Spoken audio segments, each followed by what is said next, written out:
black magic woman. Got a black magic woman. Hello, and welcome back to Werewolf the podcast. We are on part 7 of the Vampire vs. Werewolf trilogy. Yeah, I know. Check out the description below for loads of links to loads of different things, including a Facebook group, a Twitter handle, a book, and something else that I can't remember, but hey. Let's carry on with the story.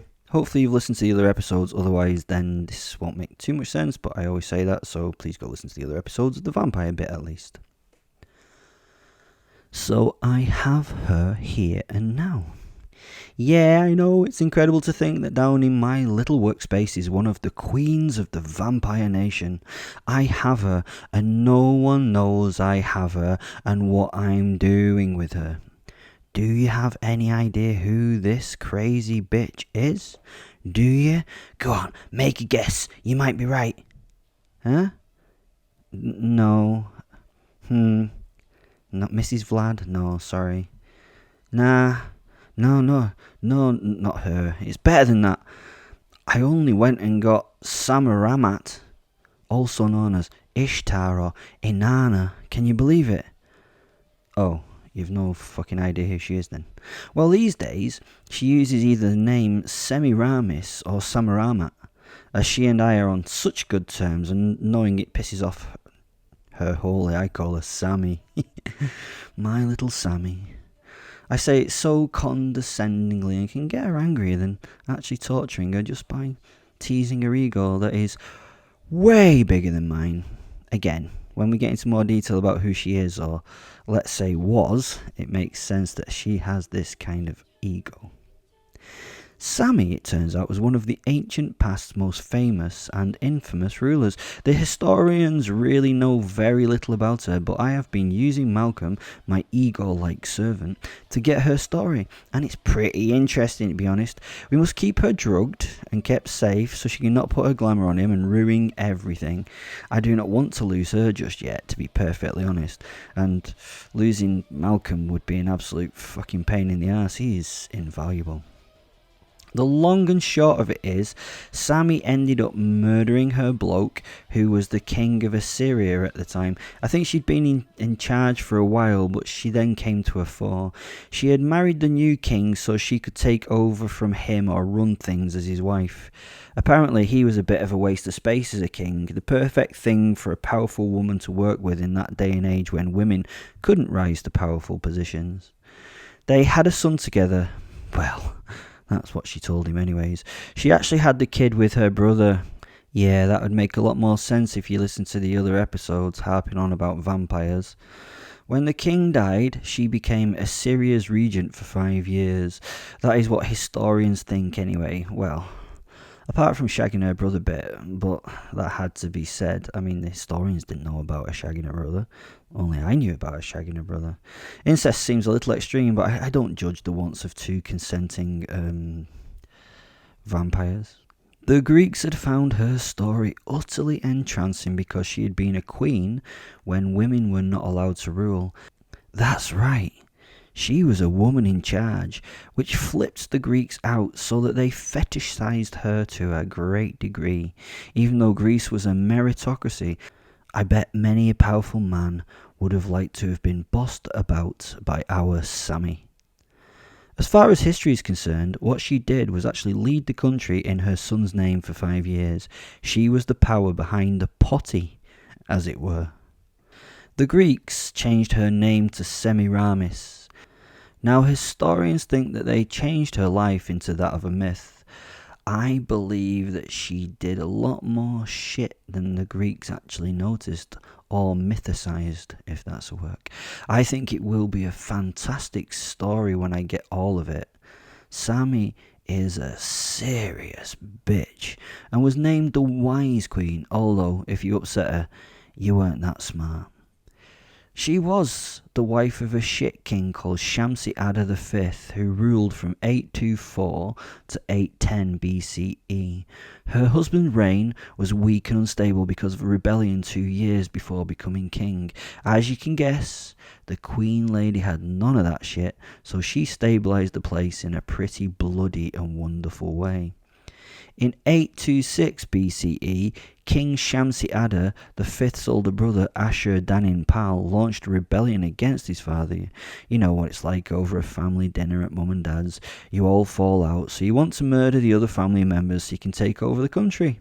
We've all been there. It took Shamsi 6 years to defeat the rebellion led by his brother when he and his brother had taken it outside into the proverbial lawn of the palace and fucking sorted it out. Shamsi, I hope that's right, Shamsi, ascended the throne with his wife behind him, literally behind him, probably holding something very sharp to his back. He had nothing in riches and stuff. He'd spent all his cash on Amazon, buying soldiers and weapons for his war.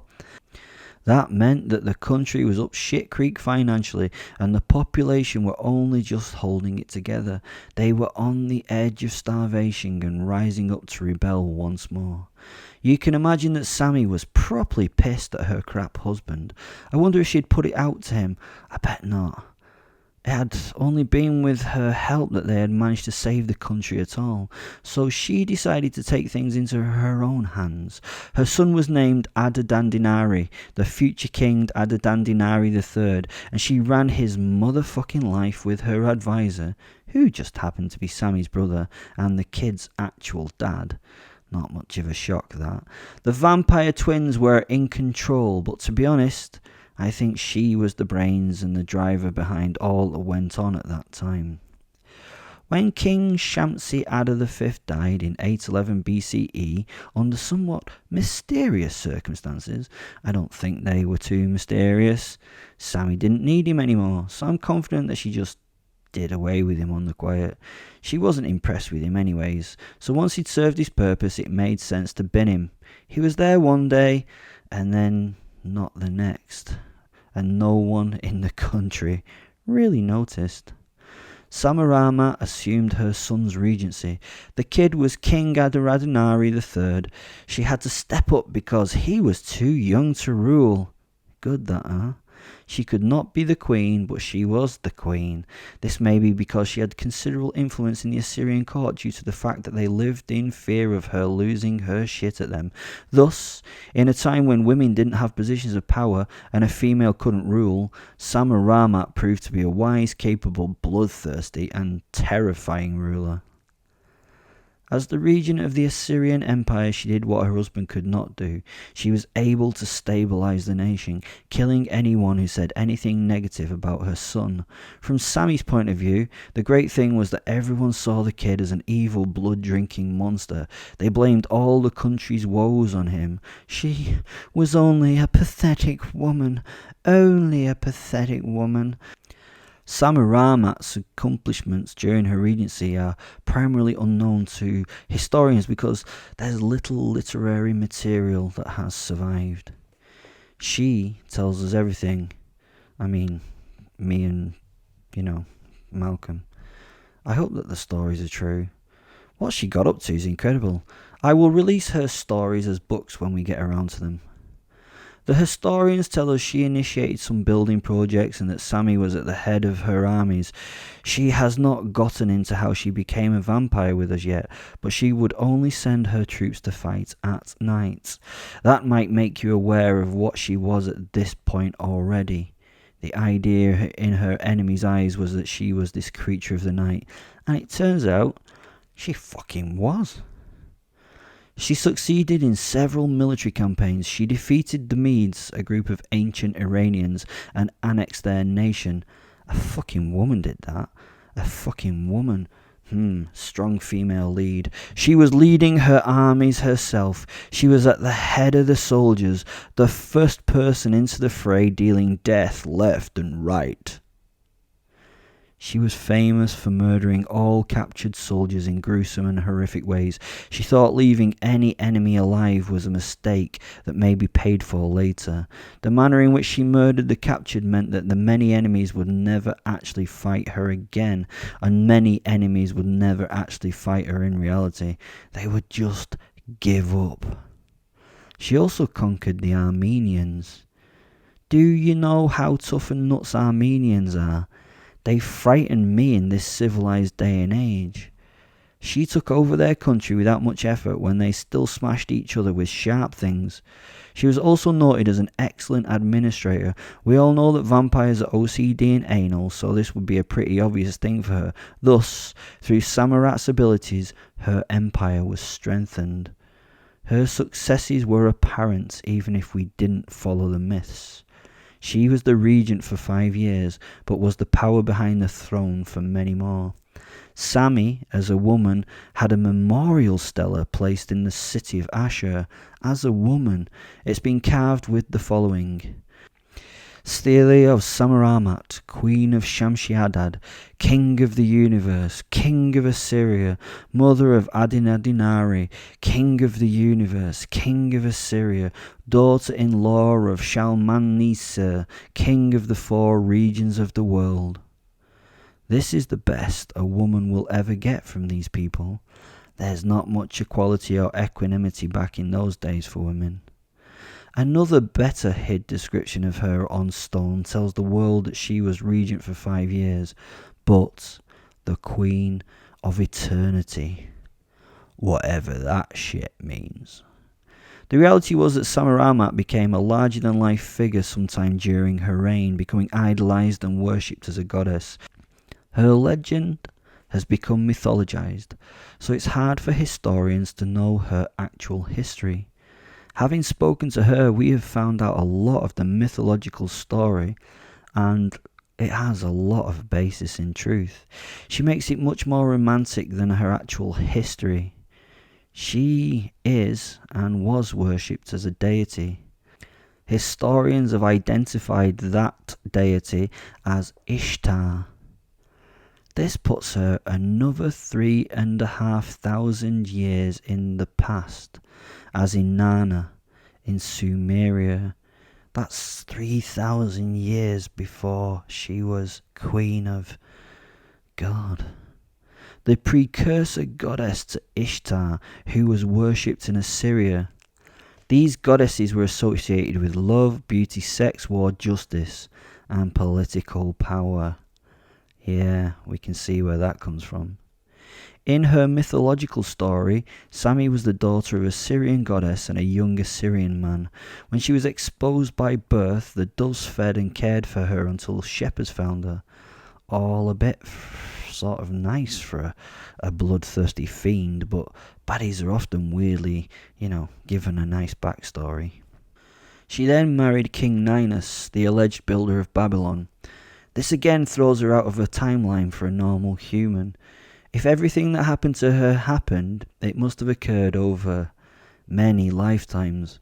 When King Ninus died, she became the sole ruler of the Assyrian Empire. So she has been behind the scenes for person years, seemingly controlling shit. She only really became apparent when threatened with the shit ruler King Shamshi-Adad.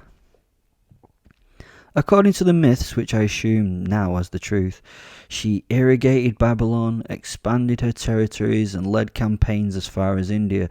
I believe she did much of the irrigating in blood myself. She is an evil bitch. She ruled for 42 years until her son overthrew her.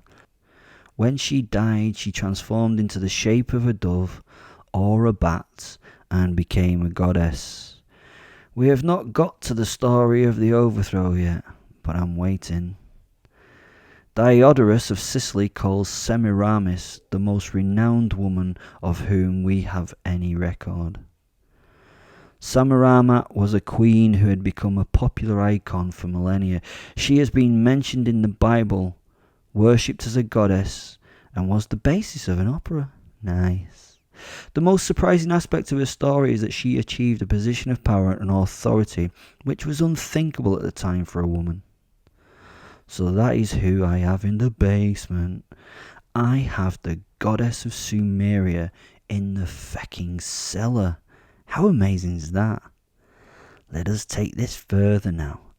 I have a captured vampire that is in the basement of my home that I can now go and play with. Come on, let's go do it.